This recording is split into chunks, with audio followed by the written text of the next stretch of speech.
Un titre à ce chapitre 34 pour le Teilim 34, rappelons-le. Un temps de la vie de David. Ce psaume concerne une espèce de guide de la propre vie de David, et le texte est construit selon l'ordre alphabétique. Donc, à partir du verset 2, on ne voit pas très bien. Bon, mais bon, alors là, c'est bonsoir. Donc, les David Beshanoto est un mot. C'est-à-dire, lorsque David, ayant Beshanoto est un mot, lorsqu'il avait, le texte traduit, simulé la folie, l'ifné Avimelech, devant Avimelech. En vérité, Beshanoto est un mot.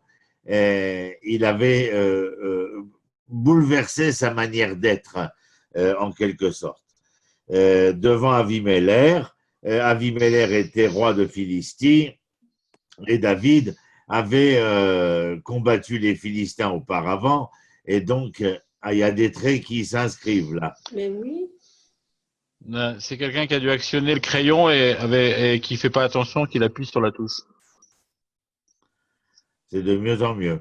Et donc, David, se réfugiant chez Abimelech, vous savez qu'il est poursuivi par le roi Shaoul, est obligé de jouer un rôle, en tout cas celui du fou, et devant Abimelech, en jouant le fou, eh bien, de ne pouvoir être reconnu et donc condamnable.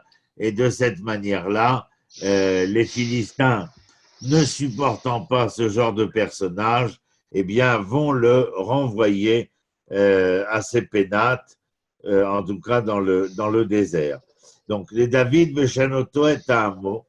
L'ifne Avimelech, vous voyez, Vayegar Sheu Vayelach. Et donc, il l'a renvoyé et David s'est retiré, bien entendu. Voilà le texte lui-même du Teilim, du psaume qui commence par la lettre Aleph. Avalcha et Adonai bechol et. Je bénirai l'Éternel à tout moment, en tout temps. Tamid teilato bepi, et sa gloire sera toujours dans mon propos. Jamais je ne, remettrai en cause. Et on va voir pourquoi ne pas remettre en cause, ou en tout cas, quel risque y aurait-il à pouvoir ou à devoir remettre en cause. Verset Gimel. Badonai titalel nafshi. C'est le verset 3. Ishmehu anavim vaismachu. Alors au verset 3, il est écrit Badonai titalel nafshi.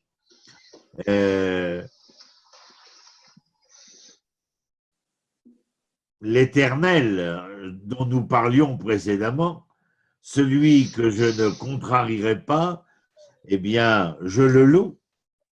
Titalel nafshi, ce n'est pas que je le loue, c'est tout mon moi qui loue véritablement l'Éternel. En cela, vouloir dire quoi? Badonai titalel nafshi, ishmeu anavim, vaismechu.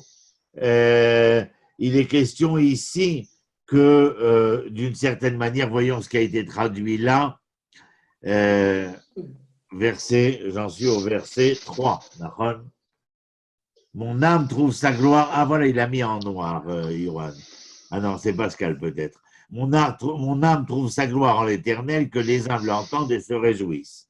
De la même manière que moi, David, je loue l'Éternel, de la même manière, ceux qui me suivent et m'entendent, m'écoutent, en tout cas, eh bien que l'ensemble de ces personnages, ayant suffisamment d'humilité, puissent véritablement entendre et se réjouir de la grâce de l'Éternel. Et au verset 4, la lettre Gimel, qui est la troisième lettre, Gadelu l'Adonai iti, unromema shemo yardav.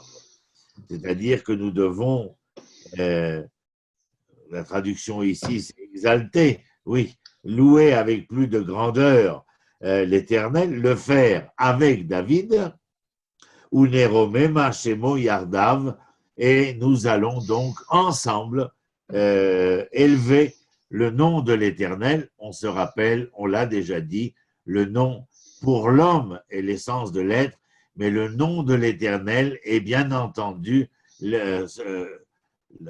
comment dirais-je, la définition du nom de l'Éternel sont ses attributs. C'est comme cela que je dirais. Gadelu l'Adonai iti unromema shemo yardav. Et au verset E, c'est-à-dire la lettre Dalet, quatrième lettre, Darashti. Darashti, ça veut dire j'ai cherché véritablement. Darashti et Hachem, j'ai cherché l'Éternel. Encore une fois, le et, on l'avait vu ensemble, c'est l'essence qui précède ce que l'on écrit par la suite. Et là, encore une fois, l'essence de l'Éternel m'est absolument inabordable. Et la seule chose qui est abordable, ce sont bien sûr les attributs de l'Éternel. Darashti et Adonai Anani, c'est-à-dire Ve'anani, ça veut dire que l'Éternel a répondu, a exaucé. Ou mikol megurotai, c'est-à-dire de toutes les peurs qui furent les miennes, itzilani, eh bien, il m'a sauvé. Léatzil, c'est sauvé. Vous vous rappelez qu'une fois, je vous avais dit que Léatzil avait pour racine le mot tsel, c'est-à-dire l'ombre. Alors, il y a quelque chose que l'on peut entendre comme ça en faisant une exégèse de notre part, c'est-à-dire que l'Éternel m'a mis à l'ombre, il ne m'a pas laissé sous le soleil, c'est-à-dire qu'il ne m'a pas laissé à la lumière pour que mes ennemis puissent me retrouver, mais contrairement à cela, il m'a mis à l'ombre où mes ennemis ne pouvaient pas me retrouver. Nous sommes au verset 6 et nous commençons par la lettre E. Ibitu elav venaharu upenehem al yirparu. Au verset 6, il est écrit Abitu elav. Il y a une ordonnance ici. Ordonnance de regarder, contempler. Regardez qui? Regardez l'Éternel. Venaharu. Si vous regardez vers l'Éternel, alors vous serez amené, si l'on a le regard vers l'Éternel, encore une fois, je rajoute à chaque fois, parce que j'ai peur d'un malentendement, regarder l'Éternel, c'est véritablement s'intéresser aux attributs de l'Éternel. Et lorsque vous observez la manière dont l'Éternel transparaît dans le monde de l'immanence, cela ne peut être entendu qu'à travers les attributs. Venaharu, et je dirais ici, bien évidemment, que lorsque cela est possible, eh bien, il y a automatiquement un désir, une envie de se rendre auprès de l'Éternel, c'est-à-dire d'en devenir le témoin. Ou penehem, al yirparu, eh bien, il n'y a pas moyen d'enlever la sonnerie, Johan? Non. Ou penehem. Certainement. Comment? Certainement qu'il y a des réglages à faire. Hein. Oui, il va falloir, parce qu'à chaque fois, je sursaute. Ou penehem al yirparu, leur visage ne rougit pas de honte. Ça vient, la racine de yirparu, ça vient de refer, comme si ils mettaient leur tête dans la terre, c'est-à-dire dans le creuset, afin de ne pas être vus ou qu'on ne voie pas véritablement leur honte. Vous voyez comment véritablement l'hébreu est nécessaire pour entendre et comprendre le sens de ces propos, Abituela venaru upnehem aliachapru. Et donc, nous continuons avec la lettre Zayin maintenant, et nous sommes au verset 7. Ze ani kara, c'est-à-dire au verset 7, c'est un pauvre, un indigent qui interpelle. Ve'adonai shamea, umikol sarotav oshio. L'Éternel a entendu, vous vous rappelez l'entendement, l'ishmoa, c'est l'oreille interne, c'est-à-dire l'équilibre. Umikol sarotav oshia, l'Éternel a entendu l'appel du pauvre, de l'indigent, Umikol sarotav, et toutes ces douleurs, ces souffrances, eh bien, ont été, il a été sauvé de l'ensemble de ses souffrances. Mais, Ze ani kara ve'Hashem shomea. Il faut que l'homme, bien entendu, s'engage ici pour que l'Éternel entende, et quand l'Éternel entend, parce que l'homme interpelle, alors il y a une possibilité d'être sauvé de ses contritions, de ses douleurs, de ses souffrances. Verset 8, la lettre, c'est Chet. Chonem malach Adonai, saviv le'irav, vayechaltsem. Alors, Chonem malach Adonai, saviv le'irav, il y a ici un ange de l'Éternel, saviv le'irav, qui se trouve autour, qui se place, qui se positionne autour de ceux qui craignent l'Éternel. On se rappelle, on l'a déjà vu, on le répète, craindre l'Éternel, ce n'est pas avoir peur. C'est comme craindre père et mère. C'est une crainte condescendante, respectueuse, emplie d'amour. C'est cela qu'il faut se rappeler.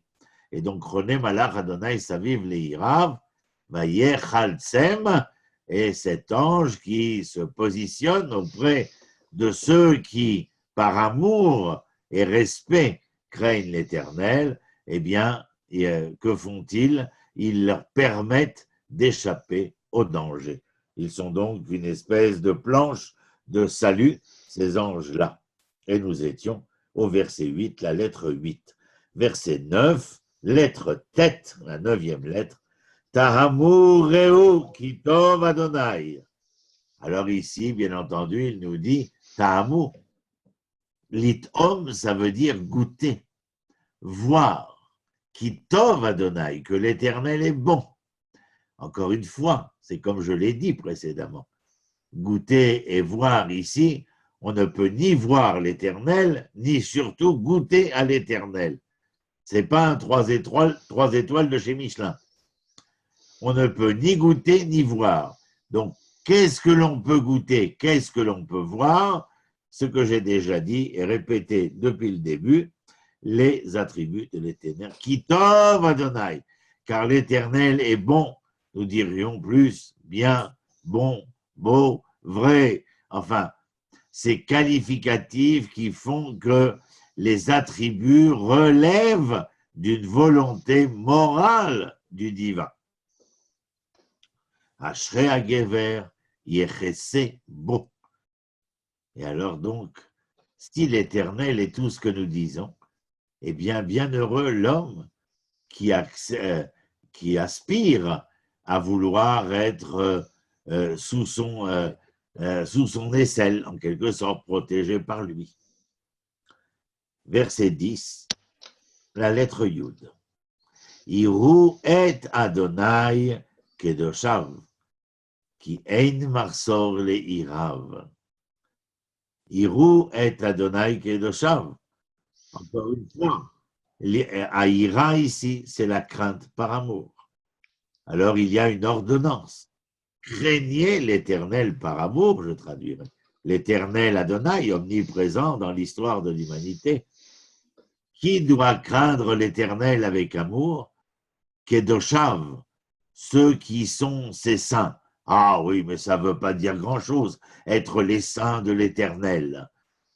Le saint, tel que nous l'avons expliqué plusieurs fois. Kodesh, Kadosh, Kdusha, c'est insuffler la vie.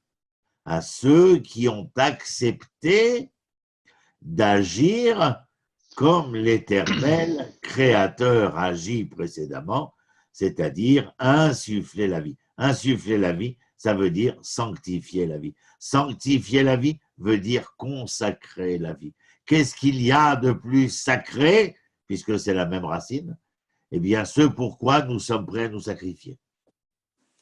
Même si aujourd'hui, ces propos nous paraissent étranges et étonnants, il reste quand même, par exemple, que les adultes seraient prêts à se sacrifier pour leurs enfants parce que leurs enfants leur paraissent être la chose la plus sacrée qu'ils possèdent. Mais en tout cas, étymologiquement parlant, sacré, sacrifié, relève d'une certaine manière de la même racine. Verset 11. Kefirim, Rashu veraevu, et Dorshe Adonai, lo yarseru kol tov. Kefirim, ce sont les lionceaux, kfir. Rashu veraevu, se sont retrouvés dans une situation où ils n'avaient pas, Rashu, la force de pouvoir, attraper leur proie. Veraevu, en conséquence de quoi? Eh bien, ils ont été affamés. Vedorshe Adonai, lo yahasru kolto.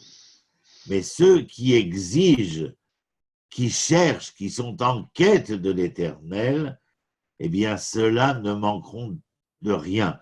Pour quelle raison? Eh bien, non pas parce qu'ils se suffiront d'amour et d'eau fraîche, mais certainement que contrairement à l'instinct animal dont nous parlions précédemment avec la métaphore des lionceaux, l'homme ne travaille pas et ne doit pas fonctionner seulement sur l'instinct, mais à savoir que la raison soit là, et dans la relation entre le cœur et la raison, l'instinct et la raison, eh bien, il y a cette formulation de David, à savoir que ceux qui sont en quête de l'Éternel, eh bien, ceux-là ne manqueront de rien. Ne manqueront de rien parce qu'ils ne désespéreront pas.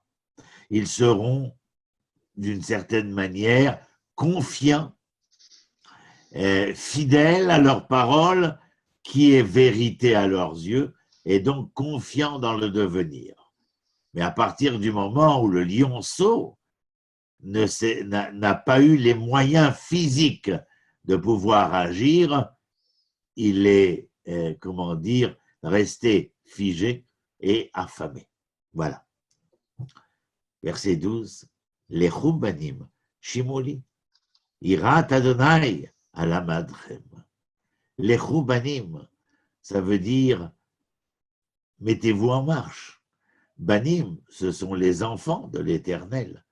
Pourquoi les enfants? Eh bien, parce que vous voyez, la racine banim, ben, c'est avant de devenir le garçon, et c'est la racine du verbe livnot qui veut dire construire. C'est se mettre en marche, que les enfants de la création puissent se mettre en marche. Pour quoi faire? Écoutez-moi, je suis au lit. Mais encore une fois, ce n'est pas écouter ici, c'est véritablement, je dirais, entendre Shim'oli, toujours dans la même finalité, à savoir retrouver l'équilibre des choses, l'équilibre dans l'existence. Irat Adonai et la maîtrem, à ceux qui, parmi mes enfants, aspirent à se construire, alors tendez l'oreille à la parole de l'Éternel, et là, l'Éternel, à ceux qui s'engageront, eh bien, leur enseignera la crainte par amour de l'Éternel. 13. Lettre même. Mi-haïsh et chafetz chaim. Ohev yamim lirot tov. Verset éminemment connu. Mi-Haïsh, quel est l'homme? Ish en hébreu, c'est un titre de noblesse. L'homme dans toute sa noblesse. L'homme dont la raison a suffisamment raisonné le cœur sans que le cœur n'ait oublié de sensibiliser la raison. Les lettres de noblesse de l'homme, c'est celui qui a été capable de vaincre, par exemple, dirait Rabbi Shneur Zalman de l'a dit, le Tanya, l'âme animale de l'homme, la bête qui est en l'homme, et la belle aurait beau rôle. Miaïch a Chefetzraïm, vous voyez, celui qui aspire, qui désire, Chefetz, c'est désirer, aspirer à la vie. Ohev Yamim, Naron, il a dit, attends, on n'a pas fini, Johan. Miaïch a Chefetzraïm, Ohev Yamim, Lirot Tov. Quel est l'homme qui souhaite la vie, qui aime de longs jours pour goûter le bonheur? L'irot tov, c'est véritablement ici aspirer au mieux et au meilleur. En fin de compte, une phrase que l'on retrouvera d'une autre manière dans toute la philosophie, à savoir qu'est-ce que le bonheur? Netzor leshonecha mera. Voilà, peut-être déjà, à mon avis, une partie de la réponse. Netzor leshonecha mera. C'est-à-dire qu'il faut que nous soyons capables de cadenasser notre langue, c'est-à-dire d'avoir la maîtrise du verbe. Et lorsque nous avons la maîtrise du verbe, alors cette maîtrise nous empêche de tomber dans le mal et les mots. Netzor leshonecha mera. Ou siftoter, usfatecha, pardon.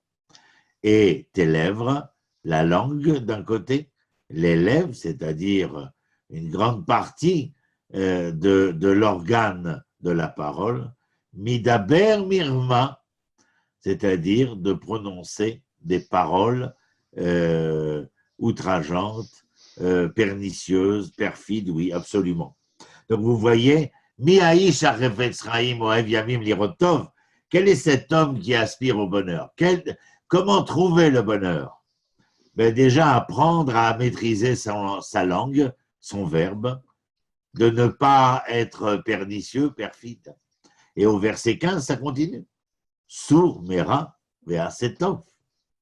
C'est-à-dire, éloigne-toi, sourd, retire-toi de tout ce qui correspond au mal. Et permettez-moi de vous dire, mera, mais c'est deux. C'est la préposition de provenance. Ra, on le sait, c'est mal. Mais ra, tel que je l'ai écrit devant moi, peut être écrit avec une autre voyelle. Ré-a, c'est-à-dire mon prochain. Et en fin de compte, à mon humble avis, le mal n'est présent que lorsque nous sommes dans l'incapacité de reconnaître l'autre comme notre prochain. Et là, le David nous dit, sourd mera, retire-toi du mal, éloigne-toi du mal. Vers cet ov, en quelque sorte, il y a une volonté de nous faire entendre, à mon avis, et puis surtout parce qu'il est écrit ensuite, Bakesh Shalom Beratfeu. Recherche la paix, la plénitude, et pour celui-là, de quelle paix, de quelle plénitude puis-je parler, si ce n'est de la paix sociale, de la paix sociétale, de la paix humaine. Et donc, vous comprenez, le sourd mira, se retirer du mal, c'est en fin de compte se retirer de ce mal afin de nous permettre de nous rapprocher de ce qui doit être considéré comme notre prochain. Verset 16. Ene Adonai el tzadikim ve'oznav al shava'atam. Ça veut dire quoi? Les yeux de l'Éternel, anthropomorphiques bien entendu, Dieu n'a pas d'œil. Le regard de l'Éternel est la tzadikim. Tzadikim, nous l'avions déjà expliqué. Ce ne sont pas des saints avec une auréole autour de la tête, mais ce sont des gens qui sont versés dans la quête de la justice pour être justes. Ou parce qu'ils sont justes, eh bien, quêteront plus de justice. Ve'oznav al shavatam. Et oznav, c'est-à-dire les yeux du Seigneur sont ouverts sur les justes, et oznav, les oreilles de l'Éternel, toujours en morphisme, el shavatam. Shavat, c'est aussi, ils traduisent ici par prière, mais je traduirais par une certaine forme de sauvetage, de délivrance, de sérénité retrouvée. Voilà. Et au verset 17, Pene Adonai Beosera, Leachrit Mieret Zichram. Pene Adonai, encore un anthropomorphisme, le visage de l'Éternel, tourné vers qui? Beosera, à ceux qui font le mal. Maintenant, vous savez qu'est-ce que j'entends par ra?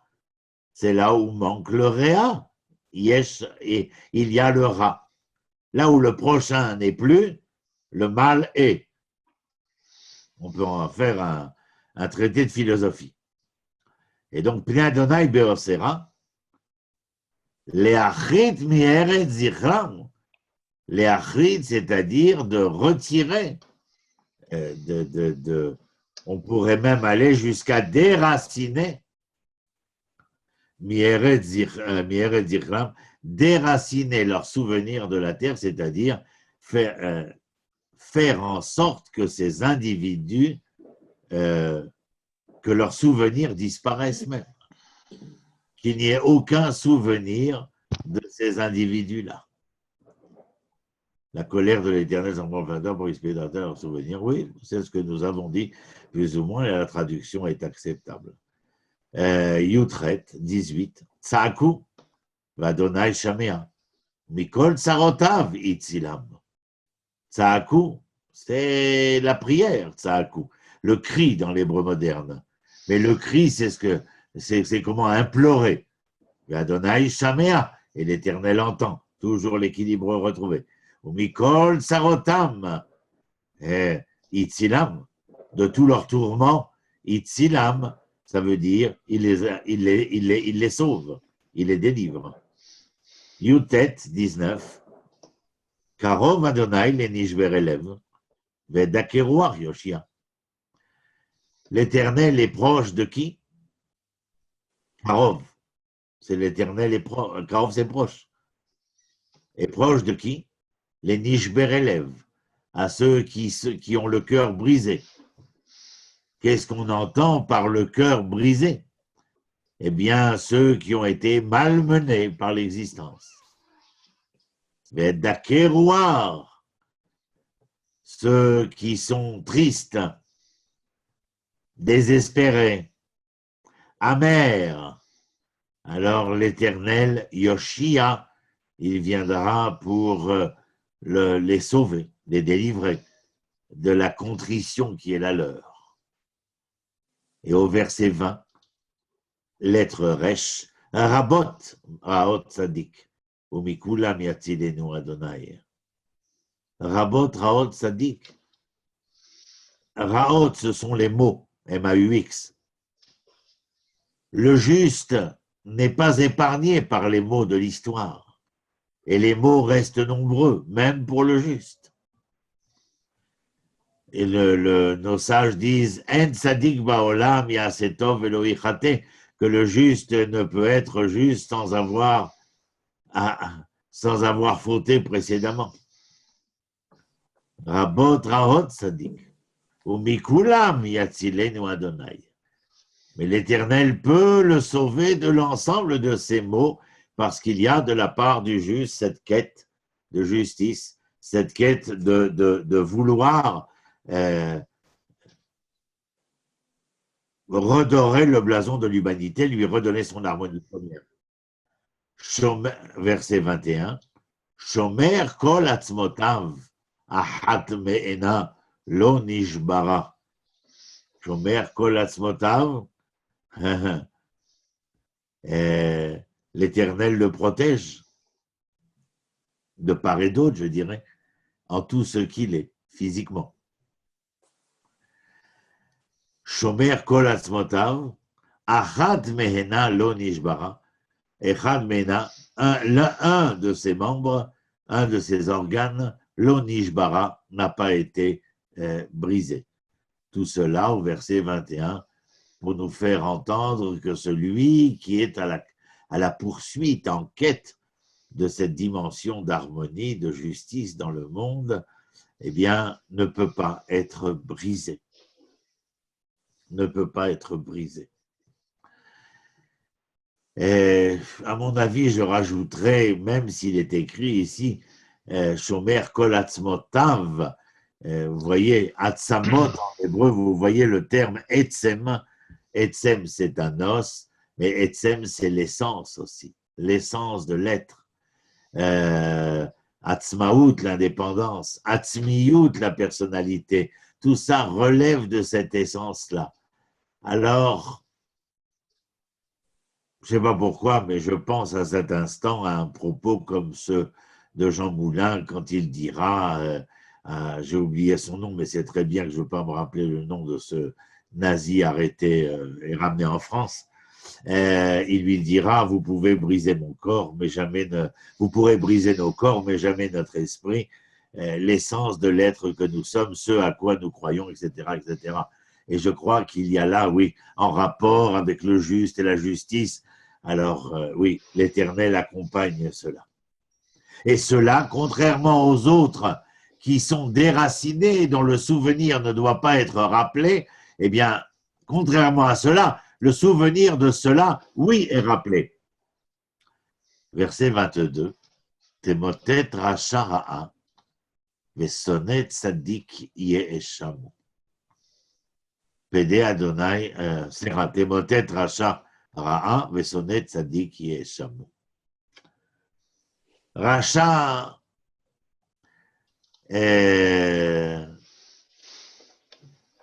ils l'ont traduit, la perversité cause la mort du pécheur. Oui, c'est-à-dire, en clair, ce que nous venons de dire, Temotet racha, Dieu, comment dire, causera la fin, provoquera la fin, la mort si l'on veut, mais la fin de ce rachat faisant le mal. Et rachat, j'ai expliqué lundi soir à ma table, mardi soir, lundi soir, à la table du Seder de Pessah. J'ai expliqué que le rachat, cet enfant que l'on appelle rachat, dans cette imagerie des 4 enfants, ce n'est pas l'être mauvais, c'est l'être incapable de pouvoir faire la différence entre le bien et le mal. Et là, peut-être, ou certainement, dirais-je, le rachat que l'on condamne est celui qui a fait le mauvais choix, le choix du mal. Vesonet tzadik yeheshamu, et tous ceux qui iront à l'encontre des justes, eh bien, devront être condamnés, seront condamnables. J'ai vraiment l'impression, en lisant ce Téhilim, que dans l'histoire humaine, la confrontation entre ceux qui se conduiront comme des salauds, entre guillemets, et ceux qui tenteront, dans leur combat, de rétablir la justice, d'être des justes, pas parce qu'ils veulent être justes, mais parce qu'ils veulent la justice et qu'ils aspirent à l'harmonie dans ce monde. Verset 23. Pede Adonai, c'est la lettre P, Pede Adonai, Nefesh Avadav, Velo Yeshemu Kol Achosim Bo.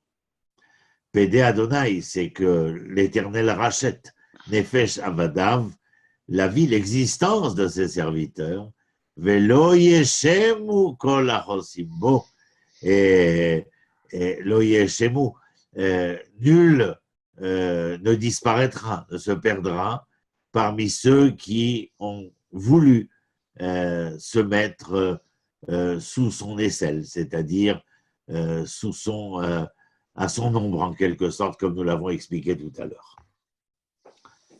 Verset Rav Dalet.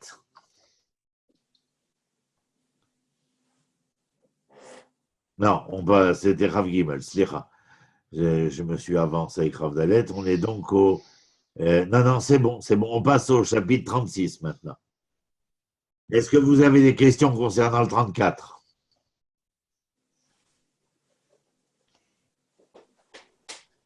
Eh bien, alors permettez-moi de passer au 36. Il est déjà 10h15. Je crois qu'on va faire le 36 seulement. Donc, on y va au 36. Quel est le titre que j'ai choisi? L'antinomie du mal sans foi ni loi et du bon fidèle et vrai. Et du bien fidèle et vrai, en quelque sorte. Voilà. Ce sera pour moi le chapitre 36 tel que je l'entends.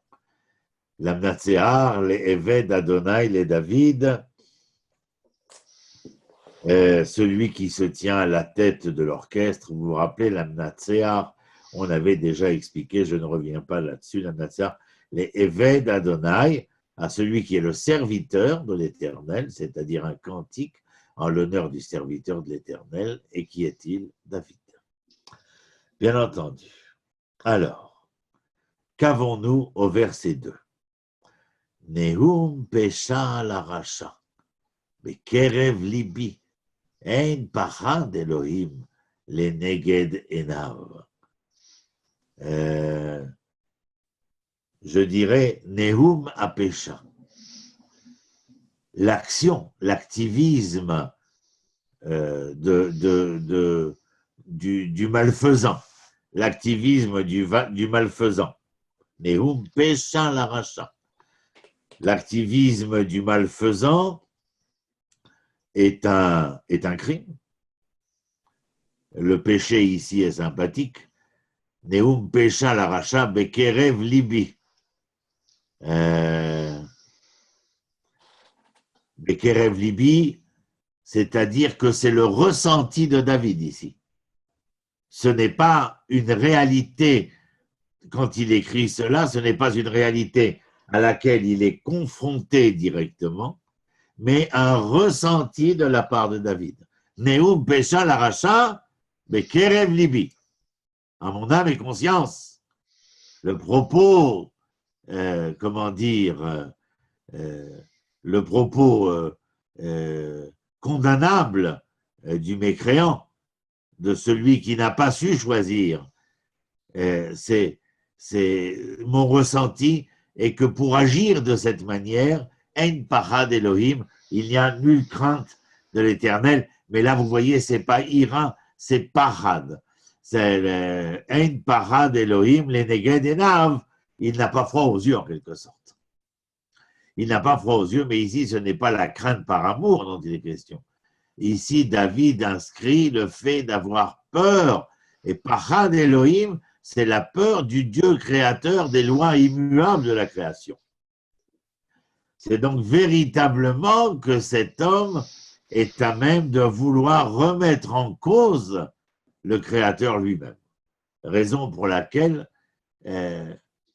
sa manière d'être, son propos, ressenti par David, ou plutôt ce qui est dans le monde autour de David, est ressenti comme un crime, un crime malfaisant. Verset 3, qui est Chelik elav be'enav, limtso avono lisno.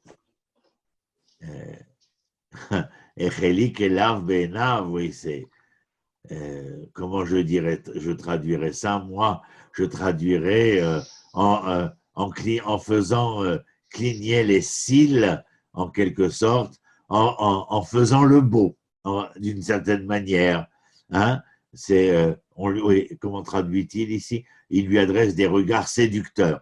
Oui, un regard séducteur. On imagine, Irlik elav be'enav, c'est véritablement voir comme ça la paupière bouger, les cils s'émouvoir, etc., etc. Mais cela pourquoi? On lui adresse des regards de façon à provoquer son iniquité qu'il faudra haïr. Il faudra, d'après David en tout cas ici, je regarde ce que j'ai d'inscrit à propos de ce verset 3, là, mais Ramé,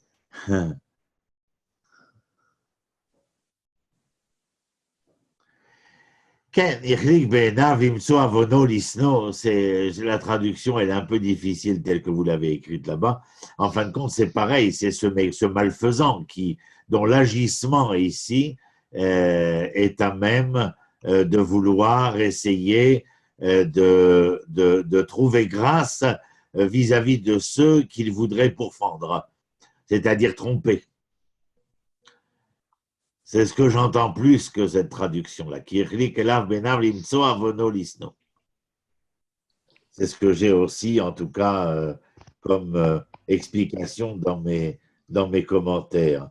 Les Siget Acherim, oui, c'est ça, d'atteindre les autres par des moyens pourfendeurs, malfaisants, etc., etc., et qu'il essaie, bien entendu, de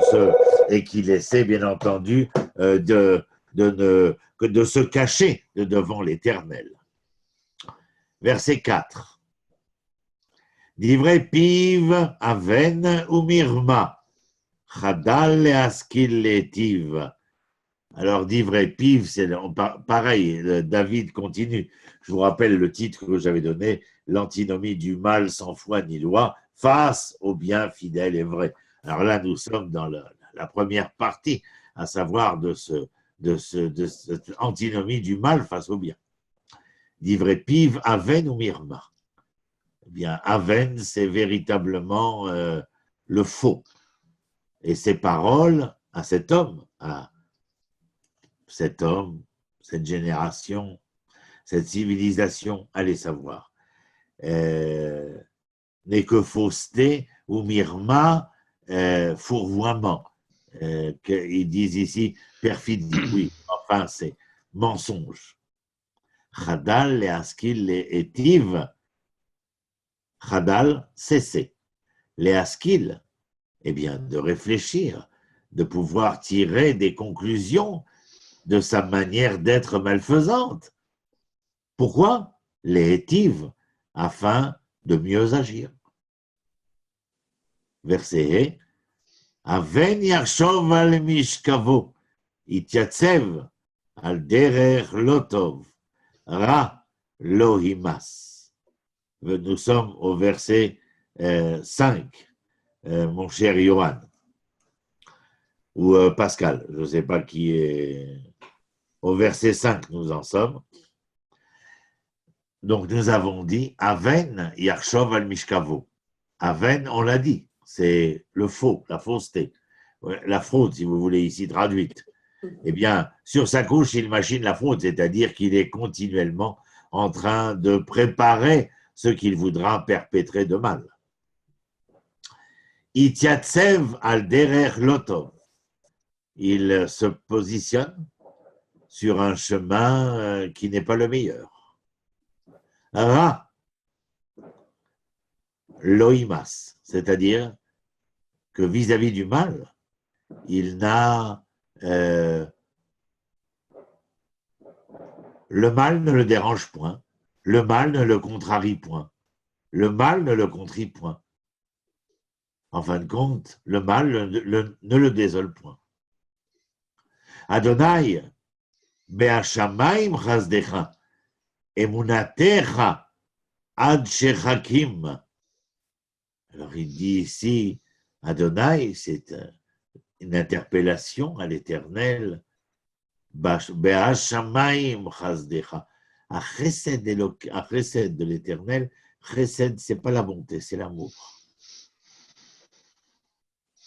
Be'ashamayim chazdecha. Ton amour est incommensurable jusqu'aux cieux. Emunatecha. Emuna, vous vous rappelez comment je l'ai traduit? Avec la racine amen de Emuna. La confiance, la fidélité, la vérité.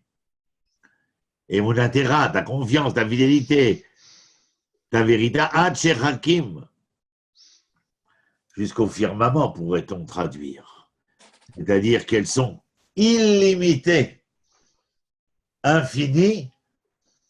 Et pourquoi dire cela au verset 6? Par rapport à la finitude de l'homme qui, malgré sa finitude, considère ou fait que nous pouvons considérer que ces agissements eh bien, sont perpétrée comme si jamais il n'y aurait de fin, ni de moment où il faudrait rendre compte, comme s'il n'y avait point de juge ni de justice. Verset Zayin. Tzidkatra ke'arereel mishpatecha. Tzidkatra ke'arereel mishpatecha tehom rabba. Adam o behema toshi Adonai. Nous connaissons ce verset aussi dans la Tfila. Tzidkatra, c'est ta justice, bien sûr. Ke'arereel, une justice qui est aussi haute et aussi puissante que les montagnes peuvent nous apparaître. Mishpatecha, c'est-à-dire que la justice, le droit, Mishpatecha, Tehom Rabba, sont comme l'immense abîme, c'est-à-dire en quelque sorte, Tehom, c'est l'abîme, Rabba, énorme, c'est abyssal, c'est-à-dire que si d'une manière la justice est aussi haute et puissante que les montagnes, le droit est aussi abyssal que les profondeurs de l'abîme. Adam ou Behema Toshia Adonai.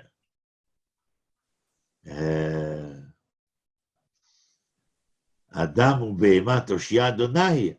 L'humain, comme l'animal, est, comment dire, rattrapable, sauvable par toi, Éternel.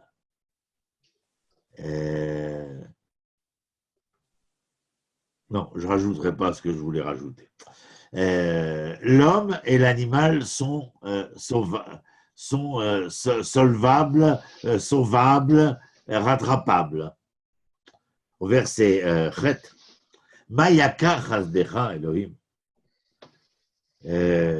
Mayakar, c'est ton amour est très cher. Elohim, toi, Dieu, créateur des lois immuables de la création. Tu viens me faire entendre quoi, David?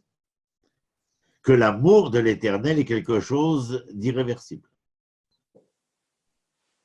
Ubne Adam, Betzel Kanfera, Yeresayun, ce que nous avons déjà dit plusieurs fois, les hommes, eh bien, vont chercher à s'abriter, à se protéger. Betzel Kanfera, à l'ombre de tes ailes, c'est-à-dire de l'étendue de ta représentation, bien entendu. Yechasayoun, c'est se cacher. Verset tête. Irveyoun mideshen betecha, venachal adanecha tashkem. Irveyoun, les harvot, c'est être rassasié. De quoi? Mideshen betecha, c'est-à-dire des graisses des chênes, des graisses de ta maison. En clair, c'est, oui, la traduction, elle est juste, de l'abondance de ta maison, bien entendu. Et Nahal, c'est le fleuve, Adanecha, de tes douceurs, et Venachal Adanecha Tashkem, Tashek Otam, c'est-à-dire tu vas les nourrir, enfin, tu vas les abreuver des eaux de délices qui sont les tiennes. Donc, nous voyons que, d'une part, j'ai dit tout à l'heure, l'antinomie du mal sans foi ni loi, et du bon, fidèle et vrai, qui a mecha, verset Yud, verset 10, qui a imecha mekor chaim, beorecha nire or. Qui imecha, avec toi. Vous vous rappelez, im, c'est pas avec it, et. Ani itra ou ani imcha. Itra, je marche côte à côte. Imcha, nous allons main dans la main. Donc il y a ici une volonté de marquer un certain intimisme avec toi, l'Éternel, mais Koraim, source de vie. Beorecha, avec toi, à ta lumière, n'irait or, nous pourrons apprécier le sens de la lumière qui se présente devant nous. Verset 11, Meshor Chasdecha. Meshor Chasdecha, ça veut dire d'étendre véritablement son amour, le Yodrecha, étend ton amour à tous ceux qui qui étaient en quête, qui te connaissent, qui se sont abrités sous tes ailes. Vetzidkatra, Yishrelev, et ta justice, et Tzidkatecha, Yishrelev, tu l'offriras à ceux qui ont le cœur droit. En fin de compte, ils ont une sensibilité droite, c'est-à-dire qu'ils ont une sensibilité morale qui est référente aux attributs que nous recherchons à connaître chez l'Éternel Créateur. Verset 12, Al tavoheni, regel gahava. Al tavoheni, en fin de compte que, on va le dire à l'envers, regel gahava, que la jambe de la prétention, de l'orgueil, ne vienne pas, comment dire, vers moi, c'est-à-dire en fin de compte, si on parle de régel, de la jambe de la jambe de l'orgueil, le pied de l'orgueil, alors qu'ils ne viennent pas m'écraser, en quelque sorte. Mais Yad Rechaim, et la main des mécréants, des malfaisants.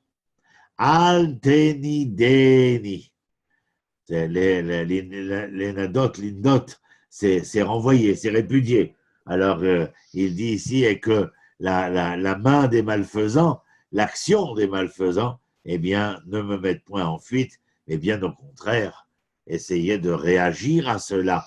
Et par rapport à ce que nous avons dit dans le psaume précédent, eh bien, de pouvoir être de ces hommes qui se refusent à avoir l'esprit abattu face à l'adversité.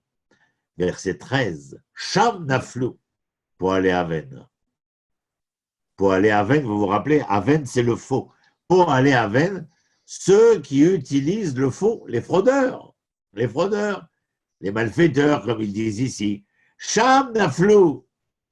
Mais contrairement à tout ce que nous avons expliqué dans cette dernière partie du psaume 36, Sham naflou pour aller à Aven,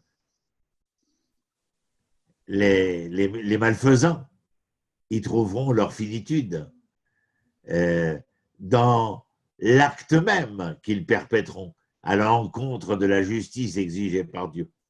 C'est dans l'injustice que se perdront les malfaisants. Sham naflou pour aller à Aven, doru velo yachlukum. Ils seront renversés, comme il est dit. Velo yachlukum, ils ne pourront pas de nouveau se lever et faire valoir que leur sang-froid et leur sang-loi pouvaient devenir la règle normative du monde dans lequel ils vivaient. Voilà. Ben, figurez-vous qu'il est 10h32. Je ne veux même pas essayer de faire le 38 parce qu'il est très long.